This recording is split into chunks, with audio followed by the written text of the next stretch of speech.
Hi friends, అధ్యాయం 5 న్యాయ వ్యవస్థలోని పార్ట్ 4 ఇప్పుడు మనం చదువుతున్నాము. న్యాయ వ్యవస్థ యొక్క వివిధ శాఖలు ఏమిటి?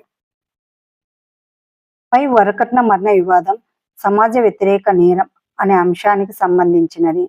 ఇది నేర శిక్షా స్మృతిని ఉల్లంఘిస్తుంది.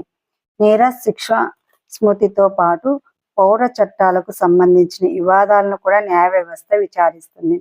గృహింసకు వ్యతిరేకంగా మహిళలను రక్షించడానికి 2006లో ఒక నూతన పౌర శిక్షా స్మృతిని ఆమోదించినట్లు 4వ అధ్యాయంలో మీరు చదివారు.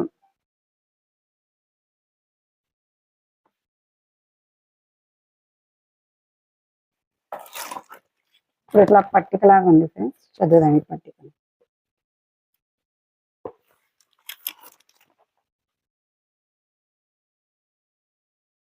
వరుస క్రమం ఒక పక్క, నేర శిక్షా స్మృతి ఒక పక్క, పౌర శిక్షా స్మృతి ఇంకొక సైడ్ అన్నమాట.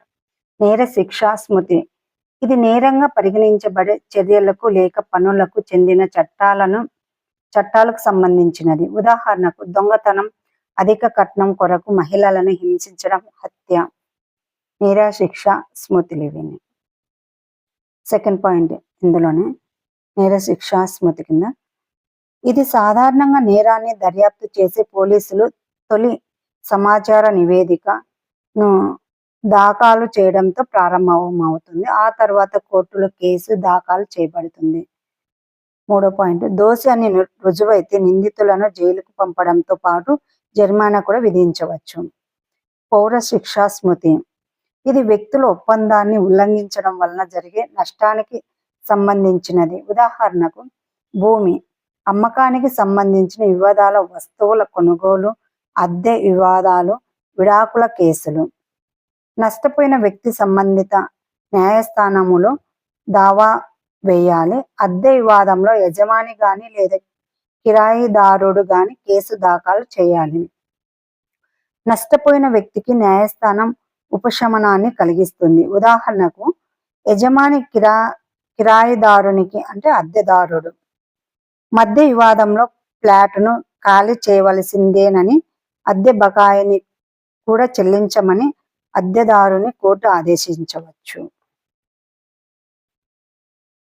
నేర పౌర శిక్షా స్మృతి ద్వారా నీవు అర్థం చేసుకున్న అంశాల ఆధారంగా ఈ క్రింది పట్టికను పూరించండి. ఘటనా వివరణ. పాఠశాలకు నడుచుకుంటూ వెళుతున్న దారిలో బాలికలను బాలుడు నిరంతరం వేధిస్తూ ఉండడం. నెక్స్ట్ పాయింట్, ఖాళీ చేయమని బలవంతం చేయబడిన కిరాయిదారు తన ఇంటి యజమానిపై కోర్టులో దావా చేయడం. ఇది పోటు శిక్షా స్మృతి కింద వస్తుంది. పైన పాఠశాలకు నడుచుకుంటూ వెళ్తున్న దారిలో బాలికలను బాలుడు నిరంతరం వేధిస్తూ ఉండడం అనేది నేర శిక్షా స్మృతి కింద వస్తుంది అన్నమాట.